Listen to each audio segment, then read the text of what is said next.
In this video, I'm going to walk you through a real-life client scenario I recently worked on where I showed them how they could retire much sooner than they had dreamed, because I want to show you exactly what proper financial planning can achieve.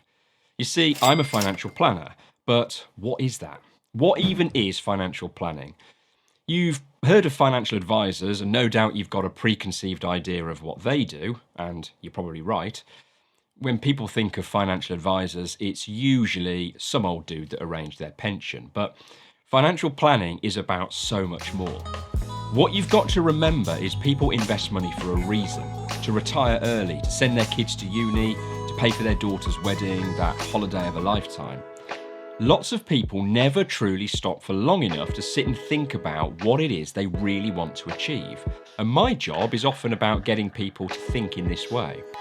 But the truth is, on its own, even this is not enough. Just saying these objectives out loud won't make them happen. So people end up with unfulfilled dreams because they don't do the most important part: take action. You wouldn't get in your car without knowing where you wanted to get to, but this is what so many people do when it comes to their finances. This is where I come in. All the plans I build are unique and tailored to each individual, and they can get pretty complicated with loads of moving parts. What we are about to go through, I have simplified for the purposes of this video and changed the names, as you'll see. If after watching this video, this is something you'd like to look at for you and your family, my financial planning business is called Orca Wealth. Visit orcawealth.co.uk to find out more and get in touch. So in this example, we have a family of four. Married couple Tom and Beyonce. And their kids, Henry aged 13 and Stacey aged 16. Tom and Beyonce, I try not to laugh every time I say that. They're both 45 years old and initially got in touch with me because they wanted a second opinion on Tom's stocks and shares ISA, how it's invested and what the fees are. After much conversation, it became clear to me that they had no real financial plan. They were directionless. So how the money was invested in the ISA wasn't the most important problem they had. I explained to them what proper financial planning was all about, and after a few meetings, they articulated the following things to me. They don't hate their jobs, but they did admit they are pretty stressful, and they don't want to have to wait until the state pension age of 67 to retire. They started talking about age 60, but after I pressed them further and used some of my financial planning arm twisting, I dared them to dream about retiring at age 55, so in just 10 years' time. Seeing how they looked at each other when I suggested this confirmed that this was to be our agreed early retirement goal. They also said that they want to help both the kids through university. Of course, they'll be going at different times because there's a 3-year age gap between them, so we need to factor this into our plan too. On top of this, they said that they'd like to help the kids with either wedding costs or a house deposit. The choice will be down to the kids themselves. The amount of help in pounds and pence will be the same for each of them, so it's fair. With my financial hat on, I'd rather they help them both onto the property ladder, but they wanted to give them the option. It's what's important to them, as Beyonce had help with her wedding bill when she was younger, and she wants that to be on the table for her kids too. One final thing they want to do is when they are 60, they want to enjoy the holiday of a lifetime, just the two of them. We descended into endless talk of the Maldives, luxury resort, no expenses spared, lobster for breakfast kind of deal. I'm hoping to go with them.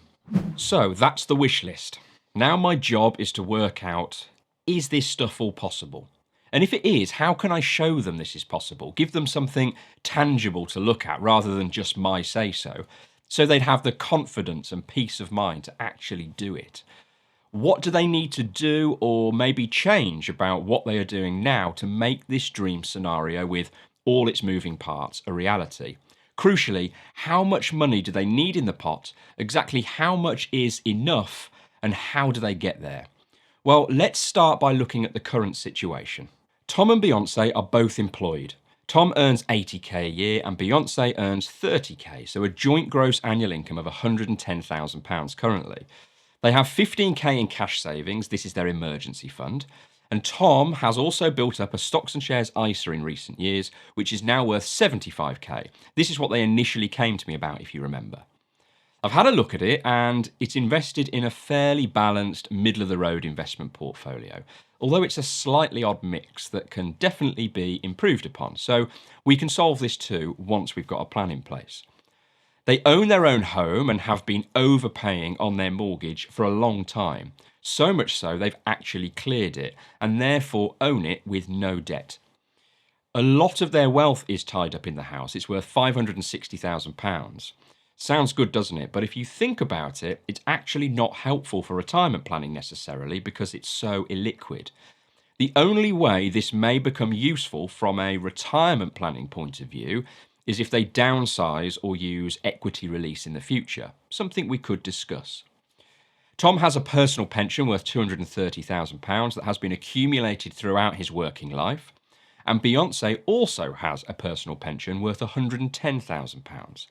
They are contributing to these too. Tom's pension receives £200 a month from him, gross, rising each year with inflation, and this is matched by his employer too. And Beyonce's receives £100 a month gross, again, rising with inflation, and again matched by her employer. Right, so that's their assets, giving them a net worth of £990,000. Not quite millionaires. Now let's talk about what they're spending and what this bucket list of things they want to achieve is going to cost. We did a detailed breakdown of what they spend. It took some time, but it's so important that we do this. Here's what we learned. Their basic living costs are £35,000 a year. This is heating and eating, keeping the lights on, etc. They then spend a further £15,000 a year on discretionary items, fun money. This covers holidays and going out. Total regular expenditure, therefore, is £50,000 a year. Remember, the retirement goal that we set was age 55 in 10 years' time. So what we do is take this expenditure figure and revalue it with inflation forward 10 years. The figure I'm going to use for inflation is 2.5% a year. Now, some of you may be thinking this isn't enough given the crazy inflation figures we've had in recent times. But don't forget, I'm doing projections and forecasting over the long term here. So I use longer term averages to guide my assumptions. However, we also discussed the fact that they've got two financially dependent kids at home, which no doubt will be taking some of that spend, which will change when they move out and Tom and Beyonce are retired. So we agreed to adjust the basic living costs down £200 a month to £33,600 a year at age 55 in today's money, and use this for the retirement projection. Remember, it won't be £33,600 when they're 55. That's the today's money figure. I'll revalue it by 2.5% each year and put a future figure on it for when they're 55. It'll be about £43,000 a year at this point. And don't forget, we've still got this discretionary spend of £15,000 a year on top too. Again, revalued with inflation. That gives us a total expenditure of £48,600 in today's money. We also then discussed whether they'd really be spending the same amount as they moved into their later years, say from age 80 onwards. It's often the case that expenditure falls at this point, less holidays perhaps, and less discretionary spend in general. Of course, what we don't know is if there will be any care needs, and if there are, I know it blows this assumption out of the water. But for the purpose of this example, I'm going to include a later years retirement section from age 80 onwards, where their basic living costs expenditure falls by around 25% down to £25,000 in today's money, and their discretionary spend falls by £5,000 down to £10,000 in today's money. Therefore, a total expenditure of £35,000 a year in today's money from age 80. Right, next up on the bucket list is the uni costs. With a bit of research into course costs, we've decided to attach a figure of £15,000 a year from age 18 to 21, so 3 years each. Again, that's 15k in today's money. We'll revalue ahead with inflation to where these costs actually fall. For the wedding, house deposit gift, we've decided on a figure of £20,000 each, and for the model we're going to build, we've assumed that Stacey uses it for her wedding at age 25, and Henry will have his for a house deposit when he is 25, 3 years later. Again, figures will be revalued with inflation. And finally, last but not least, the holiday of a lifetime comes with a bill of 18k in today's money, and this is at age 60, remember. Now you can see why I'd like to go with them. Before I reveal the results, let's just talk about some of the other assumptions I'm going to put in place here. We've already talked about 2.5% for inflation. I'm going to assume any cash-based savings get 1.5% a year in interest. Yes, you can get more right now, but I'm looking at long-term averages here, a financial model that I'm running for 55 years. Oh, that reminds me. I'm going to run this whole story to age 100, beyond standard life expectancy. And this is very deliberate too. It's all part of stress testing the plan. Any investments, this includes the stocks and shares ISA and the pension, I'm going to assume a gross growth rate, this is before any fees, of 6% a year. I'm also going to assume costs on these investments of 1.3% a year, making the net return 4.7%. I'm also going to assume that the property increases in value each year at 2.5% to match inflation. There's a load of other assumptions I've built in, which I won't go through here to save us getting bogged down in the weeds, but those are the main ones you should be aware of. This is the timeline view. What you're seeing here is across the bottom x-axis the ages of both Tom and Beyonce. So as you move left to right, you are moving year to year as they get older. You can see the section labelled pre-retirement years in purple. This is the 10-year period we start in whilst they are still working and earning. Then next we move into the blue section, which is the main bulk of the retirement years, from age 55 to 80. Then finally those later years of retirement from age 80 to 100. Then you can see all the little coloured tiles. These are the events that I've added. So look here, we've got Stacey's uni costs starting here and her graduation here. Same for Henry here and here. And look, here we have Stacey's wedding, Tom and Beyonce's retirement here, signified by a nice holiday umbrella, and then Henry's house deposit here. Don't forget that amazing holiday at age 60 here too. Ready for the big reveal? Here you go. So what on earth are we looking at here? This pale blue line is the basic needs line. This is basically showing the amounts needed to meet those basic expenditure needs. The bold black line that tracks above it is the total needs line, so this includes their discretionary spend. Dark blue bars represent money flowing in, and if you see any sections of red, this is bad. Red means shortfall. Essentially, there isn't enough coming in to match the outflows. What this model is telling me at the outset is that with all that information I've pumped in, these clients have a problem. The problem is that they have a shortfall from age 75 onwards. This is not a sustainable plan, not the peace of mind I'm trying to show. So in order to get us to where we want to be, some things need to change. First things first, I run this calculation, which analyses the shortfall and tells me what rate of return is in fact needed on the investments to prevent this shortfall. In short, we need a better return than what I've assumed to make this work, and I want to know what that is. And there you go. This is actually only around a 1% better net return than what I'd assumed. You can see how small movements of the needle make a big difference. There's the comparison look. The chart at the top is solved by this new rate of return versus my current chart at the bottom with the shortfall. But chasing extra return is not a route I want to go down, as it would mean increasing the investment risk, which I don't feel is right for these clients. But there's something else I want to consider. Going back to my plan as I had it, you see in the first section, the pre-retirement years, you have the blue bars going over and above that bold black total needs line. What this is essentially showing is that during these years, we've got more coming in inflows than is going out. They are earning more than they are spending. So what's happening to this surplus cash?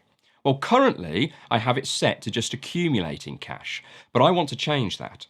So I run this what if scenario to say, what if that surplus money was invested rather than just built up in cash? That would mean it would get the net return of 4.7% a year rather than the cash return of 1.5%, as is built into the model. Remember, this is just the surplus cash that is there for the first 10 years. It basically builds another investment pot of nearly £250,000 over that time period, about an extra 40 grand than would have been the case if it just stayed in cash. For now, I've just parked it in a general investment account for simplicity on this model, but you would of course look at topping up more tax-efficient accounts with this money, ISAs and pensions for example. Now, it looks better. The shortfall doesn't start at age 75, it now starts at age 78. So we bought another 3 years or so with this simple move. Let's quickly rerun that calculation to see what return we'd now need to get rid of the shortfall as we've improved the story. Interesting, about 0.5% less return needed overall due to investing more money in those pre-retirement years. But we still have a shortfall. We haven't solved it yet. Just to test something, I dragged back the retirement date to see how far they'd have to delay retirement to make this plan work.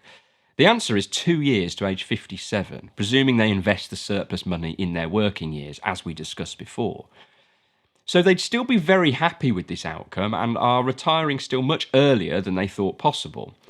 But if they are wedded to the idea of 55, now I've sold them that dream, we could do something else, which is to run a calculation, which is what level of expenditure can be supported with this plan, i.e., how much less would they need to spend to make it work instead of chasing a higher return or retiring later? The answer is £42,236 a year if we include taxes. That's around £7,764 a year less than they want, or £647 less a month. Not ideal.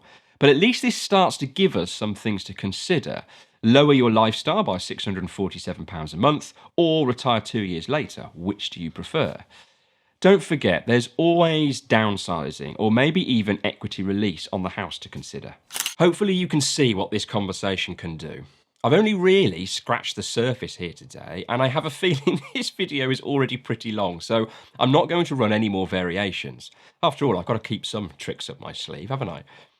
I would normally go on to simulate a market crash in the early years of retirement, an unexpected expenditure, health concerns, all to stress test a client's plan, see how robust it is. From here, we would probably continue to discuss test options and theories before settling on our starting plan. For these clients, they were actually very happy with an age 57 retirement date, and we use that as our starting point. It's important to say that these plans are only worth having if they are regularly reviewed and revisited. And my clients pay for an ongoing service from me, and this is a large part of that service.